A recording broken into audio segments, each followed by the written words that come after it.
شروع اللہ کے پاک نام سے جو بڑا مہربان نہایت رحم والا ہے۔ السلام علیکم دوستو، آپ اس وقت دیکھ رہے ہیں درباری ٹی وی یوٹیوب چینل۔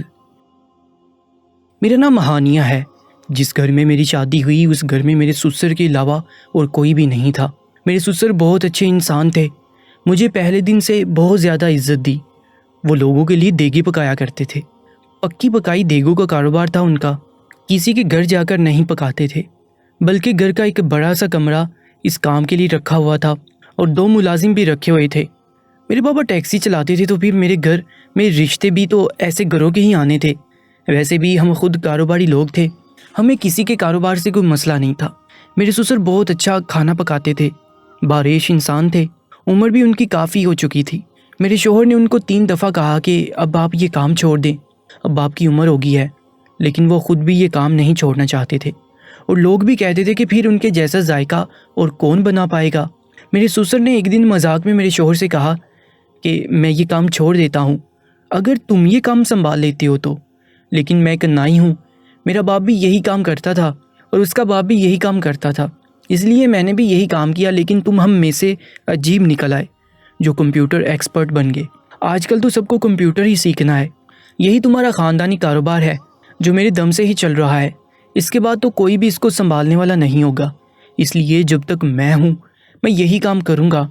میرے سسر 5 وقت کی نماز پڑھتے تھے اور 2 دفعہ حج بھی کر چکے تھے۔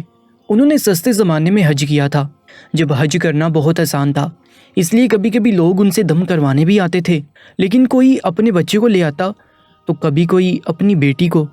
لیکن ایک دن مجھے اپنے سسر کے بارے میں محلے والوں سے ایک بات پتہ چلی۔ ظاہر ہے میں اس خاندان اور محلے میں نہیں تھی، مجھے کیا پتا تھا یہاں کیا ہوتا ہے۔ ایک عورت ملنے آئی تو اس نے کہا کہ آپ سے ملنا ملانا تو رہے گا کیونکہ آپ ہماری ہمسائی ہیں۔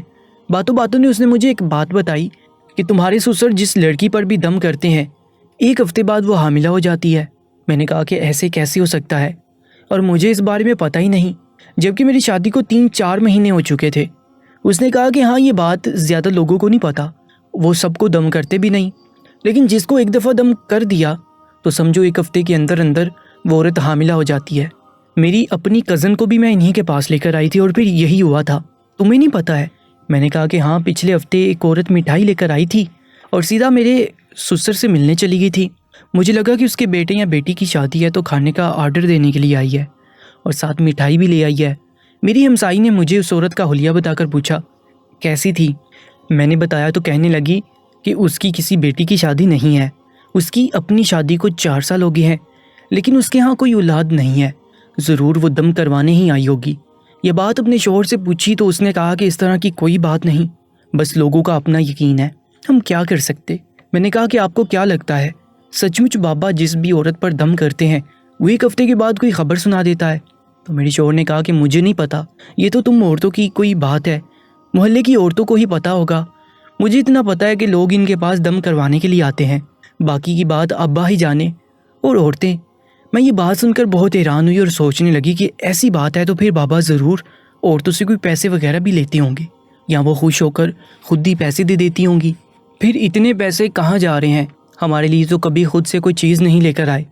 گھر تو میرا شوہر ہی چلاتا تھا، ہاں یہ ہے کہ جب وہ کسی کا آرڈر بنوا رہے ہوتے تو اس دن گھر میں کھانا نہیں بنتا تھا، آرڈر میں سے ہی کھانا نکال لیا کرتے تھے اور یہ بات آرڈر والے کو بتا کر کرتے تھے۔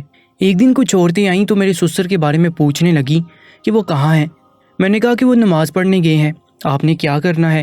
شادی کا آرڈر دینا ہے؟ تو کہنے لگی کہ نہیں ہم نے دم کروانا ہے۔ وہ ایک بڑی عمر کی عورت تھی اور اس کے ساتھ ایک چھوٹی عمر کی لڑکی بھی تھی، شاید اس کی بہو تھی۔ کہنے لگی کہ یہ میری بہو ہے، میں نے اس پر دم کروانا ہے، اس کے ہاں اولاد نہیں ہو رہی۔ میں نے کہا کہ آپ تھوڑی دیر بیٹھیں، ابھی بابا آ جائیں گے۔ میں نے ان کو بیٹھک میں بٹھا دیا۔ تھوڑی دیر کے بعد میرے سسر آ گئے تو میں نے ان کو بتایا کہ عورتیں آپ سے ملنے کے لیے آئی ہیں۔ انہوں نے کہا کہ اس کمرے میں چلتے ہیں، جبکہ میں چائے بنا کر رکھ چکی تھی۔ میں نے کہا یہیں بیٹھ کر دم کر لیں، تو میرے سسر نے کہا کہ یہاں بیٹھ کر دم نہیں ہو سکتا۔